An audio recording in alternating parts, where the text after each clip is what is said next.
Welcome back everyone to Let's Bumble Through Dungeon Crawl Stone Soup as Zappy, the level 8 Green Draconian Wizard of Vermet.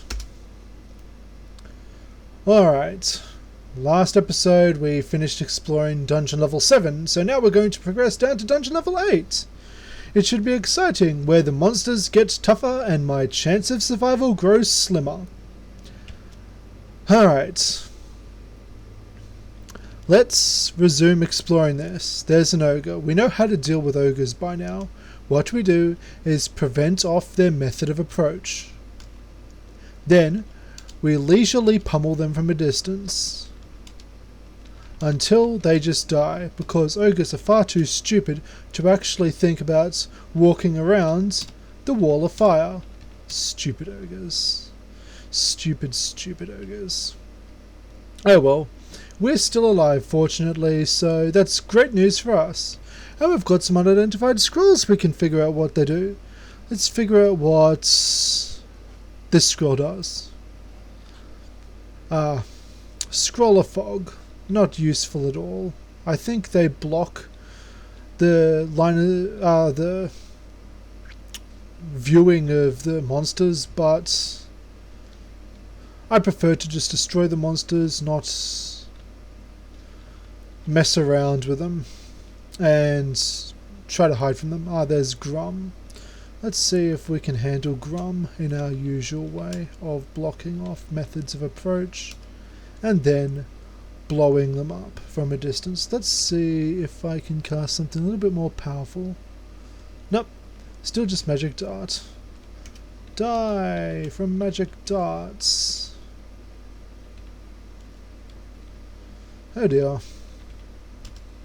Fortunately, Draconians are quite resistant to being physically attacked, which means that even if I am just fighting at melee, there's still a great chance for me to survive. Let's just renew our wall of fire, so it's impossible for him to approach us, and we can just execute him at our leisure. For every monster we kill, we get more magic power back, thanks to our devotion to our god. I'm running out of mana, so let's go back up, wait a little bit until my mana is restored, and then go back down. Oh, hello little doggy guy. Let's blink away, then use the new distance to get some more shots in, while he is at a distance. And he's dead. Congratulations to us. They might still be there, so let's just conjure up our wall of flame to prevent the dogs from approaching.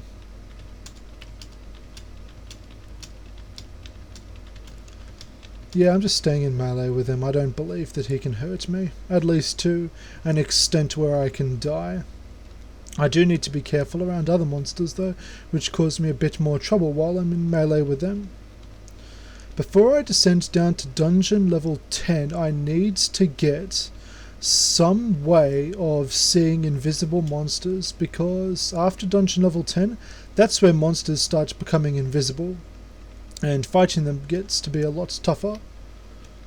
Let's block off the Necrophagier's point of pursuit and just pepper him with magic darts. Gain Hexes. Don't think I want to actually train up Hexes, so I'll turn that skill off. Same with Charms. I'll keep Fire Magic on because I still want to learn my more powerful fire spells, which are getting slightly better because they're not completely useless to me, but yeah, they're still quite tricky for me to learn, and you do not want to miscast a level 9 spell. Basically, if you cast a spell and it's too difficult for you to cast, there's a chance for it to backfire, and depending upon the level of the spell, the consequences for backfiring increase from being like a minor glow to something even more deadly. Yes, I know that the monster's there. I don't need to...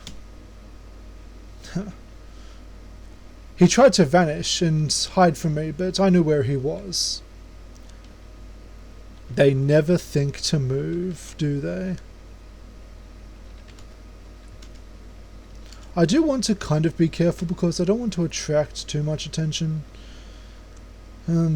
At least until I've got most of the level kind of all scouted out. Alright, so let's just butcher the orc and then eat the orc flesh. A knobbly ring. I'd actually like to see what it does before I put it on me. My last character died because I put on a piece of jewelry which led to my imminent death. It was not a pretty thing. Yeah, good thing I got that identified because it's a cursed ring of strength. It'll cut 6 strength off from my statistic, and since I've only got 10, that's not good news. It's not good news at all. Let's put on our uncursed ring of protection from fire. Awesome. Now I'm slightly more immune to fire, which should be good if I ever manage to make it to some of the higher levels. Lots of sky beasts. I think you're here. Damn it. Stupid sky beast, what are you doing? Let's breathe our noxious fumes at it. Wall of fire. And kill him. Still kind of hurts though. And now I'm hungry. A cloak.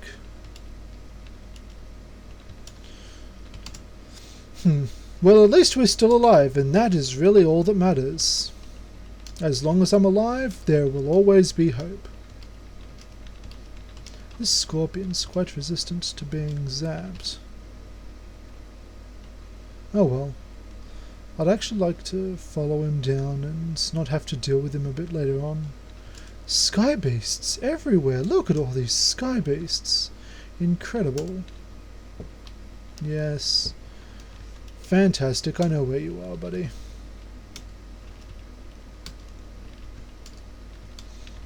Nice attempt, though. Stupid sky beasts. Oh, jeez. Some guy's throwing some stuff at me. So how about we repel missiles? And then continue pelting him. Let's put up a wall of flame so he can't pursue us. And then pelt him with darts. Silly orc warrior. Don't you know that your big armor actually does not protect you from being pummeled with by magic? Of course you don't, because you're an orc. I apologize to any orcs in the audience. I do not mean to be racist.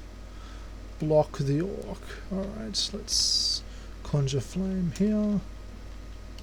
He just waded straight through my wall of fire. You confident orc. You stupid orc, but confident nonetheless. No, we don't want to walk into our own cloud of fire. We saw how much damage that did to some of the other monsters who were stupid enough to walk through it. Scorpion zombie. Just like a normal scorpion, only zombified. Oh, wonderful. We've got some stuff to deal with. We've got a shadow and a scorpion zombie. Stupid scorpion zombie, how just decided to wade through my wall of fire and get promptly roasted. Stupid snake. Die, snake! Ha ha ha. You got nothing against me. Wish I could just dispel my wall of fire if I'm not going to use it. Ah, damn it. Jellies are going to pose a lot of problems because they don't take very much damage from magic. And what makes it worse is that they corrode my items if they're in contact with me. So let's just... There. Good. We're going not too bad. Let's drop, I guess, some of our cursed stuff, which we're not going to be using at all, ever. And then pick up the ring. Let's identify the ring. I know I'm already wearing the most jewelry I can, but... Oh, a flail of protection. Oh, that's awesome! Yeah, the Spear of Reaching has nothing on the Flail of Protection. With the Flail of Protection, I believe that my armor class actually increases.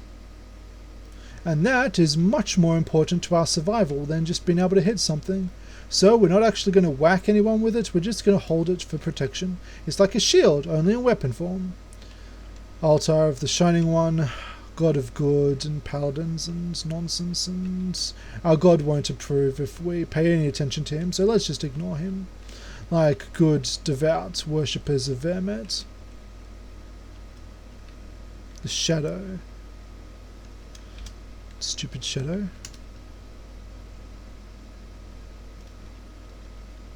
I'm scared if the Shadow is just going to vanish and then leave me guessing where he is. I don't want to fight guys I can't see in melee, which is why I hate this vault, because the only way you can actually see any of the monsters in this vault is if you're in melee with them. I'd rather not stay here any longer than I need to, so let's just escape that bit. A distinct slurping noise and squelching noises. Slurping and squelching, that does not sound charming at all. Ah, jellies. How did I know? I didn't actually. But they're kind of stupid, so I guess they're just going to wade straight through the wall of fires I decided to put up. Iguana. Stupid iguana. What are you going to do? You can't do anything. Because I just blocked off your path. Little do you know that there's actually a way around, but you're just too stupid to see it. Haha, stupid iguana. You die. I will not tolerate stupidity. Oh well. It's turn 11,603 now, which means that we've been at this for a while. And we're down to dungeon level 8. We're still alive, so I guess the next episode we're going to explore this level. That should be exciting. Hopefully I won't die. I'd be very upset if I died, but I guess that's just something I'm going to have to deal with when it comes to it. I'm not going to actually finish this game with Zappy, but I'll see if I can get as far as I can. Playing roguelikes is like running into a minefield. It's like running into a minefield because you don't run into it to get to the other side. You run into it to see how far you can get before exploding. And that is the purpose of roguelikes, my friends. Yes. Anyway, I guess I'm going to call a break to this episode, and you all take it easy. Goodbye.